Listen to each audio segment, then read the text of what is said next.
Hi guys, and welcome back to Readers with your host, Clinton Reed. Britain.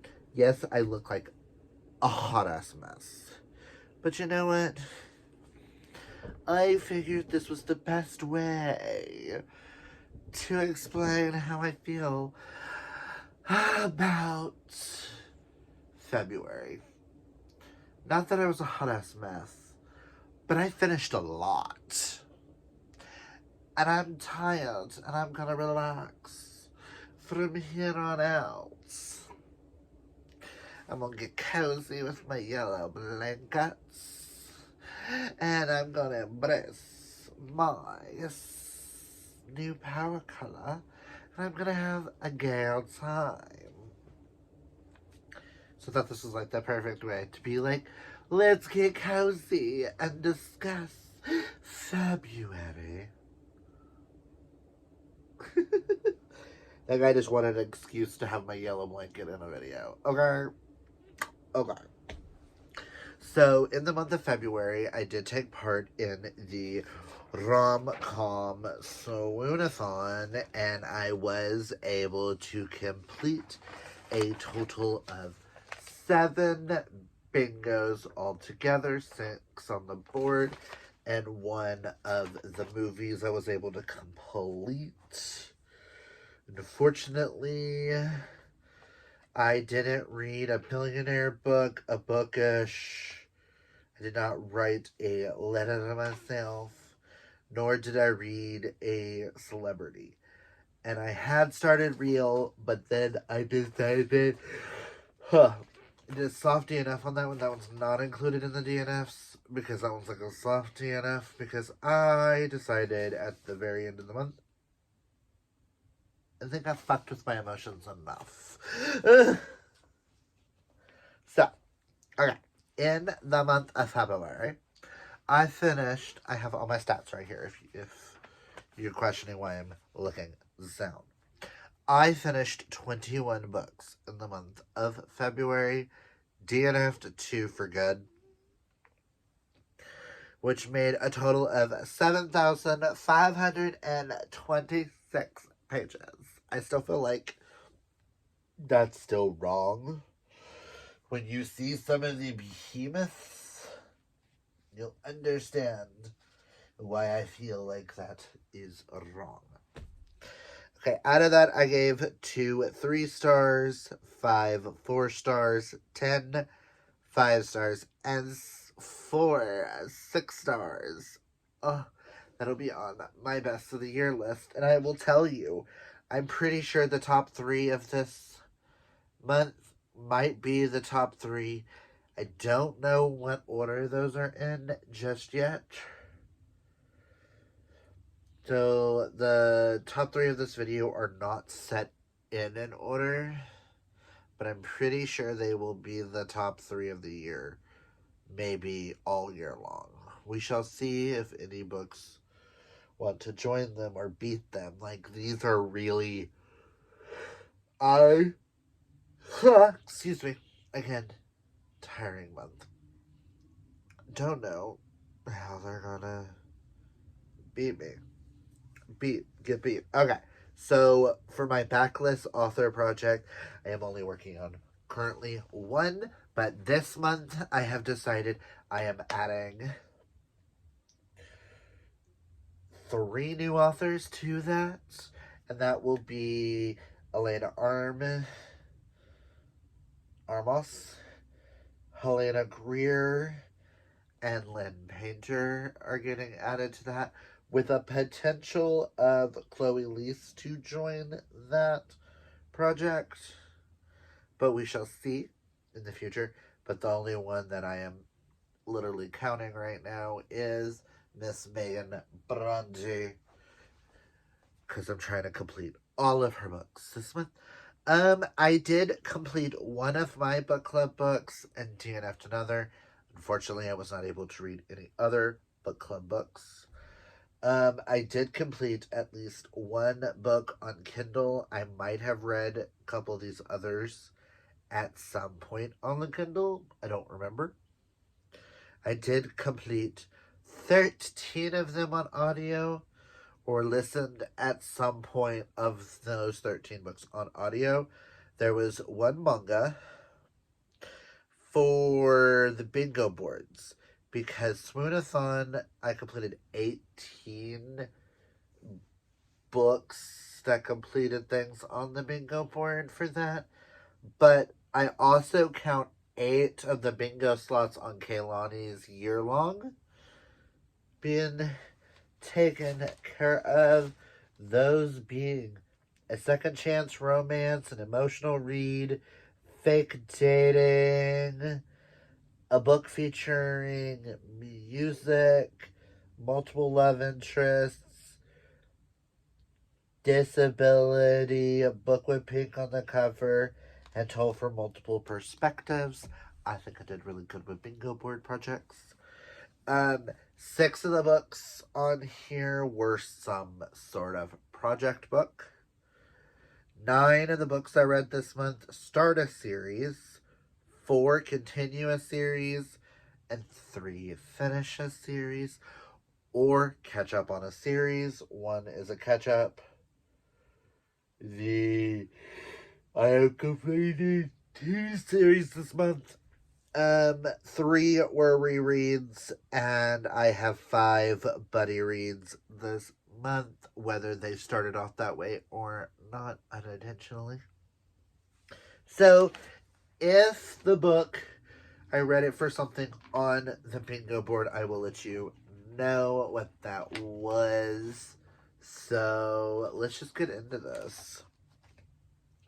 For my DNFs, I did DNF the Kindle book that I pulled last month. This something with the house outside. Couldn't really get into it. I also tried the Bob book for February, and that was Stupid Cupid. I do want to try a different type of monster romance. I don't really like Maeve Black's writing. And it really wasn't what I was expecting, and I feel like I'm missing something.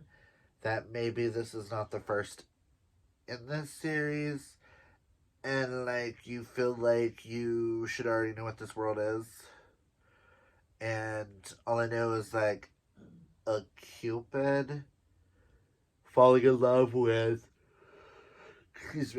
Santa's brother. I'm so lost in this world. None of it made sense, and something about a BDSM club, I just decided, no, after we discuss it, I will be unhauling that, and it will never appear in this house again. So, there's that. Now, the 3 I reread this month were all 3 5 stars, obviously, because I reread some favorites. I reread House of Sky and Breath. 5 out of 5 stars. Still one of my favorites. I am gonna say that I do believe Crescent City might be her weakest series. Yes, I enjoy these characters, but I reread this in anticipation for the 3rd and final book. Oh, for that, I read that for Love Triangle. Me and the besties have been reading Harry Potter, and I completed Chamber of Secrets in the month of February. I am super excited for my teeth. Wow, this week has really been long because I was not expecting to yawn that much. I'm sorry, guys. But I will never say the author's name anymore on this channel, so she shall not be named. Really enjoyed this. This is actually my least favorite in the series, but I don't like snakes or spiders. And then the last reread was January's book pick, and that is Us, Etc. by Kit Vincent. Two AI robots in a Cinderella meets Matrix romance. Still one of my faves. Oh, and neither one of those was for anything for the readathon. So, now on to my 3-star reads, which I do have 2 of those. The first one is Shameless Flirt by Lauren Blakely, which was kindly gifted to me by Amanda. This was super cute, like, introduction to the series. I do want to continue. I'm a little skeptical because the way the formatting was of this kind of gave me a headache. So I want to see about getting book 1 maybe on Kindle and trying it out and seeing if this is something I want to continue. This was just super cute. Moving to... This sets up TJ and... Is it Jude? I think it's TJ and Jude. Story, so I'm kind of intrigued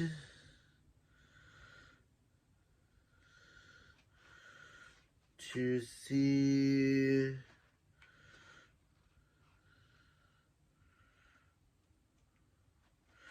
Hold on.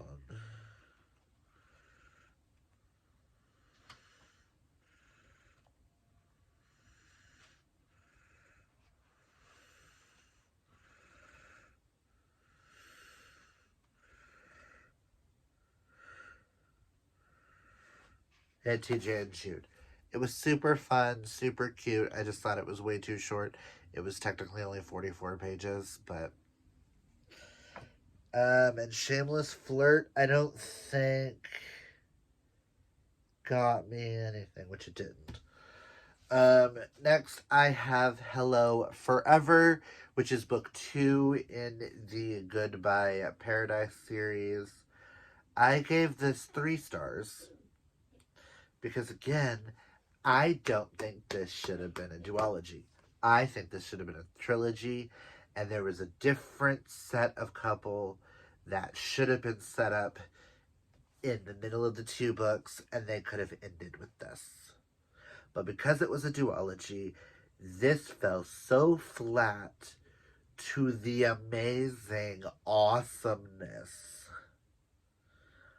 of Goodbye Paradise, which you'll see later on in this video. This one follows Axel and Canton. These are former friends who are reconnecting and rekindling their romantic feelings for each other. And in a rural town with basketball as a plot point and church camp and religious trauma.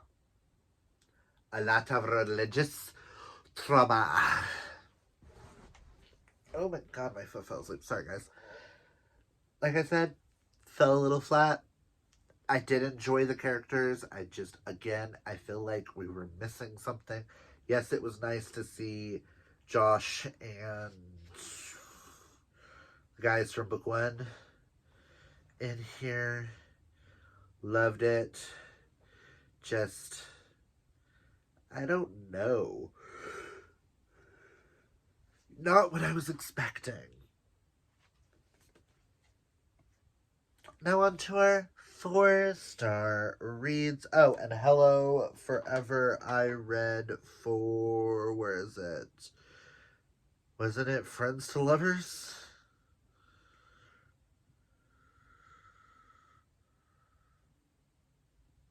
Oh no, Hello Forever I read for Second Chance. The next 4-star, which is now a very low 4-star, started out as 5. The more I think about it, it's currently kind of in my mind sitting at a 3.75, but I don't give 3.75s, so I'm giving it a 4 solely for the fact of how hard I cried.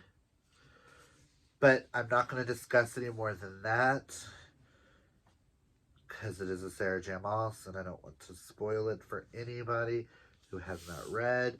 But that is House of Flamin' Shadows. Again, if I gave out 0.75s, this would be a 3.75, but I'm giving it a 4.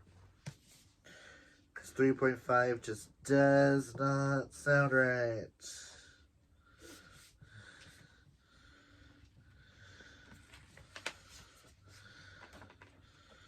What the hell? I don't know. This had so much potential. I'm kind of disappointed. The more I think about it. Okay, I have 2 other 4-stars that I do not own, and then we'll get into the other 2 that I do. The first one was Evidence of the Affair by Taylor Jenkins Reid. This was a quick short story about I listened to it on audio. It was about like an hour-long audio in mixed media format. Oh, Queen in Shadows was just my free space. Not Queen of Shadows. The House of Flamin' Shadows was the group book, or just free space. Evidence of the Affair. A woman discovers love letters in her husband's collection and finds out about her husband's affair with a married woman. So she reaches out to said woman's husband via letters, and they connect and potentially more. It's so short, I don't want to give anything away. I loved it. It was a 4-star. So fun. I read it for mixed media, so that was a blast. Next was Butcher and Blackbird. I have finally read it. It was on my 11 Friends Chose My 12 TBR, and that would be thank you, Lori, for that. And it was the unofficial buddy read of the Swoony Readers RomCom Swoonathon. And intentionally, a lot of us read it together. But I really enjoyed it. At first, the ice cream scene kind of freaked me out. Then I remembered, we watched Saltburn. Wasn't that bad. After that, Butcher and Blackbird, I read it for a workplace.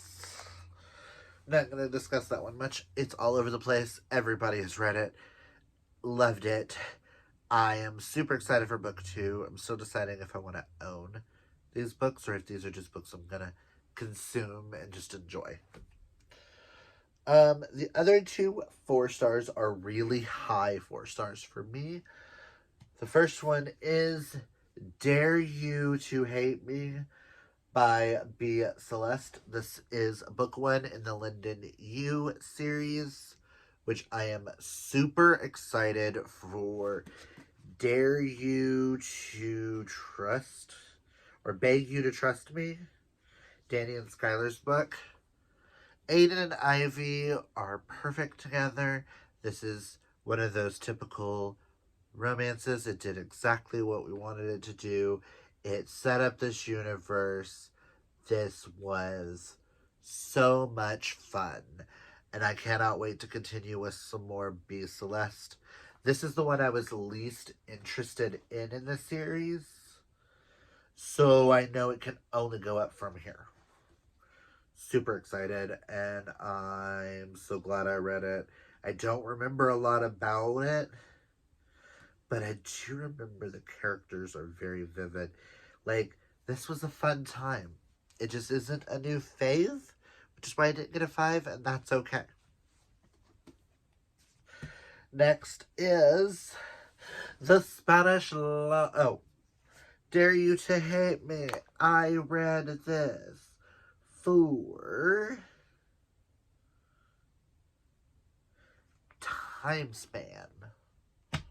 Also, pink on the cover for Kaylani's Readathon. Or her bingo board. Next was the Spanish Love Deception by Elena Armas. This follows Catalina and Aaron as they fake dating coworkers go to Catalina's sister's wedding in Spain, and it's fake dating. Of course they're going to end up together. This was a blast. I love Elena Armas's writing. I have now since purchased her other 2 books and have already pre-ordered her next one that comes out this year. And I cannot wait to add her to backlist. This is a comfort read. This was a blast. It's not a new favorite, but she has potential to be to have like a perfect rom-com for me. And I am so excited. I read this mainly because it's one of my friends, Alicia's, like one of her favorite rom-coms. And it's been sitting on my shelf for a couple of years now, and I am so happy. I was so intimidated, but it was such a blast. I read this, I do believe, for fake dating. Am I correct? All the pink is... Yes, fake dating. This is a blast. I am adding Elena Armas to the backlist author project. Now we're into our 5-star reads. I do have 1 5-star that I do not physically own, except I do own it on Kindle, and that is I read The Dare by Harley LaRue, which was picked for me by Hope to read for my 11 friends choose my 12 books for the year. Absolutely loved it. And I immediately bought Losers Part 1 and Part 2 on Kindle, and I am reading Losers Part 1 this month. Ow. My leg is falling asleep. Sorry, guys. I'm just a hot mess over here. But let's get into the 5 stars. First up, we have Fair Game by Patricia Briggs. This is the 3rd book in the Alpha and Omega series. These are paranormal romances following werewolves, and I loved it. It did exactly what I wanted it to do. Something about Alpha and Omega and Mercy Thompson are always going to get 5 stars. I can't really tell you why, but it feels like blasphemy if I don't give them 5 stars. Does that make sense? With it being the 3rd one in a series, I can't really tell you much. Just know I gobble this up. I gobble these up. I read Fair Game for Found Family. Next, we have The Deal by Elle Kennedy, which several people have recommended to me to read. I'm so happy I finally read it. This follows Garrett and Hannah, who, this is like an enemies to friends to more kind of story with hockey involved and music involved. This was a blast. I'm not going to go into any more details on it because I feel like everybody in the Monkey's Uncle has read the Off-Campus series, and I feel like I'm the last one. Just know I loved it. And I cannot wait. I do believe I've got book 2 downloaded on my Kindle, ready to go, until I can purchase this cover of the edition. Oh, and for the deal, I read that for school setting, I do believe. Yes. And the dare was for spicy. Next, we have the start of a series that if I had to choose between which of these series, I would probably choose this series first. But this is book one in the Bergman Brothers series. This is Only When It's Us by Chloe Leese.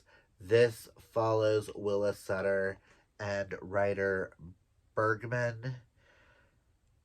Trigger warnings for hard of hearing and loss of a parent. Just know this is one of the cutest. This warmed my heart, and I cannot wait to continue on in this world.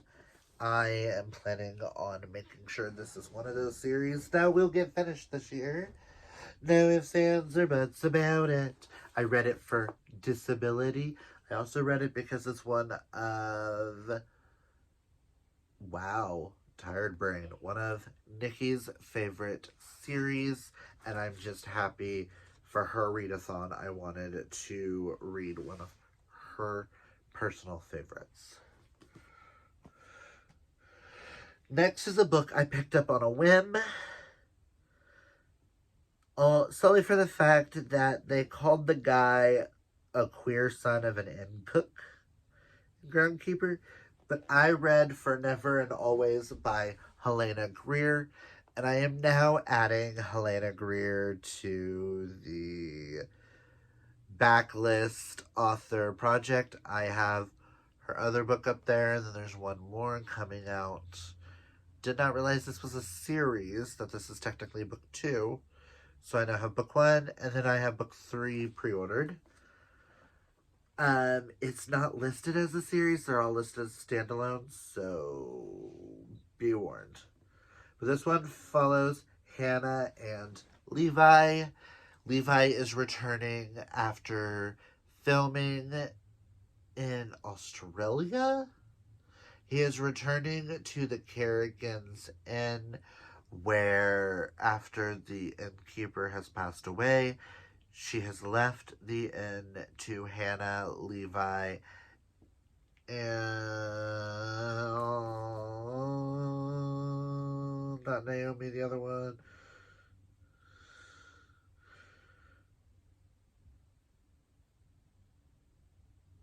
Naomi. That's a whole other book. But Miriam and Hannah and Levi are former partners. They used to date. They used to be everybody's best friend. They used to be everything.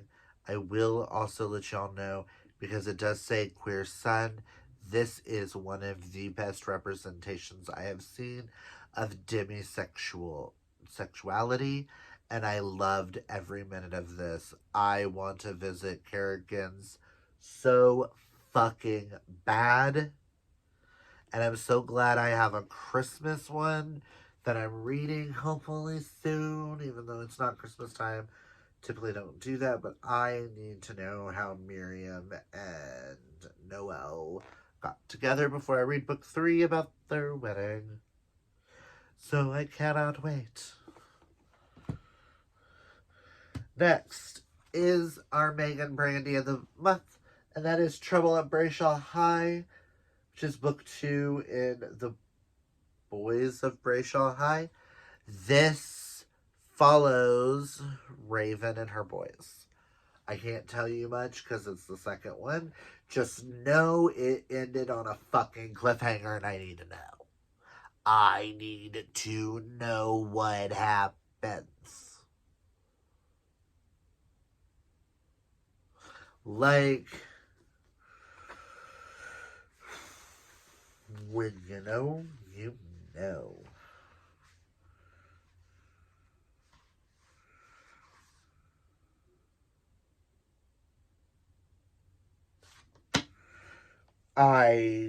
There's one character in here I want to beat their fucking ass. Also, I just realized For Never and Always was used for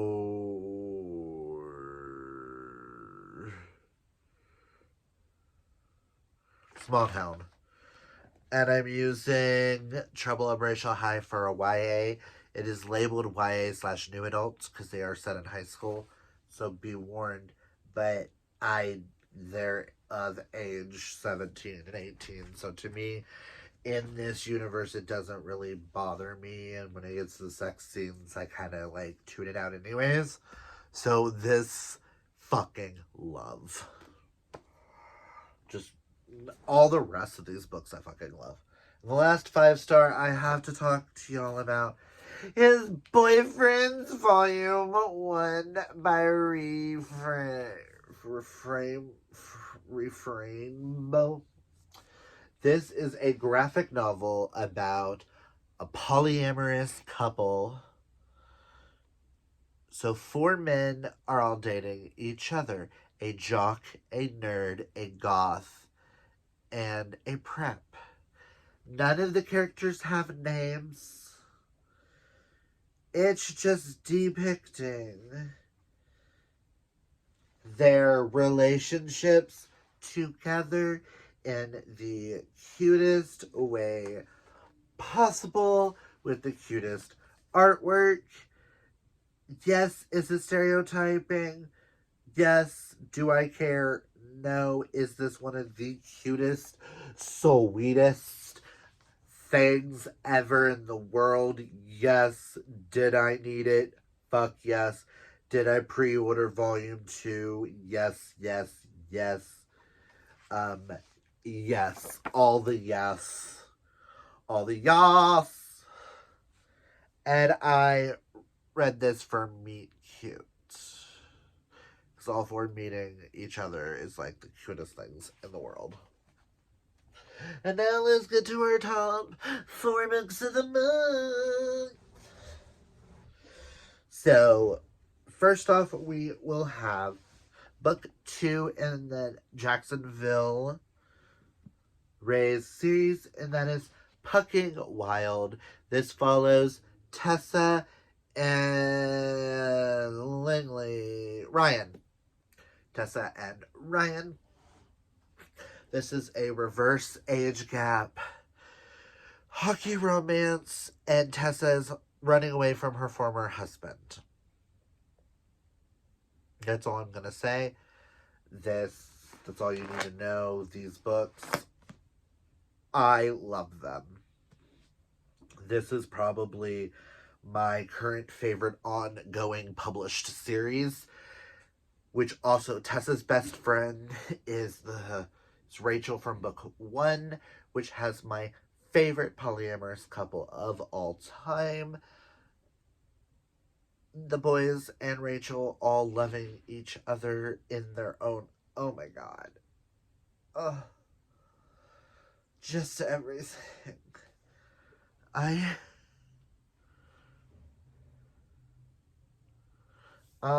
read this for age gap. I read some behemoths. It is worth every page. It's 600 and something pages of just beautifulness. And I cannot wait for Pucking Sweet. You have no fucking idea. Thank you, Hope, for putting this in front of me and saying, oh, you need to read this series. I think you'll love it. I'm trying to convince Sterling to read at least book 1. But he won't. And the next 3 are, I have 2 physical and 1 that I do not have. I will go ahead and talk about the one I do not have, these are the 3 that are fighting for the number 1 slot of the year. These are my top 3 of the year. There is no particular order just yet. But I will be purchasing the one that I'm about to talk to you guys about, and that is Better Than Movies by Lynn Painter. I listened to the audiobook. If I could give this book higher than 6 stars, I would. If it would have been made adults with the same themes, Not saying a YA cannot be my favorite book of the year. What I'm meaning is if it would have been adult with some like sexy times and some like a couple of more adult themes, I think this would have been the perfect ideal rom-com I've been searching for. But I related to Liz a lot harder than I ever thought I would. I did not expect this book to be life-changing. This book, I am adding Lynn Painter to the backlist project list. I need every book she's ever wrote. I need to consume all of it. Yeah. I'm a Lynn Painter stan. Better Than Movies, out of these three, is the one fighting the hardest for the number one spot. And I can't tell if I want paperback or if I want the hardback or if I want both. Because they're two different colors. Just saying. I need it in my life. The other two that are vying for the spot. Oh, Better Than Movies, I read for Enemies to Lovers. Yes, it's an Enemies to Lovers, fake dating, love triangle sort of thing. But I will also say it quoted itself as an Enemies to Lovers romance, which is why I'm using it as that. Next, we have Goodbye Paradise by Serena Bowen. This follows Josh and... oh God, is it Daniel? Caleb. Josh and Caleb. Daniel is Maggie's husband. This follows two boys. One is excommunicated. This follows two boys. One gets kicked out, and one follows because he can't see his life without the other. From a polygamous cult. There's a difference between polygamy and polyamory. Polyamory is loving more than one person. Polygamy is forcing marriage and having multiple wives. And in this cult, 16-year-old girls are married off to 50-year-old men and things like that. And this follows the two boys coming to terms with no longer being part of that cult, and also coming to terms with falling in love for each other, with each other, and the heartbreaks, and everything that breaks my heart. This is why I can't say Better Than Movies is my favorite book of the year, because Goodbye Paradise is also sitting there, and just thinking about these characters, I'm instantly crying. Honestly, I think this might be the best book of the year, but we'll see. These three all have their own standings for why they would be number one. That's why they're my top three right now, and they will move throughout the year, probably in those three spots. I do see why Hello Forever got a 3-star, because it doesn't give off this type of emotion from me. Holy shit. Oh, I was not expecting to start crying. I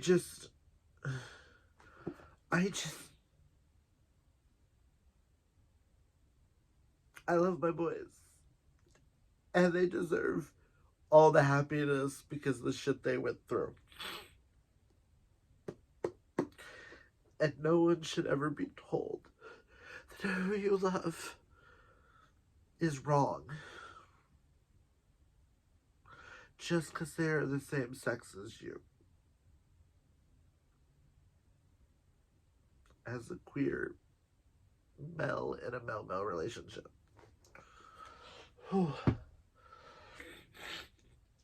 Okay. And when I read Goodbye Paradise, I do believe they were for friends to lovers. For Grumpy and Sunshine.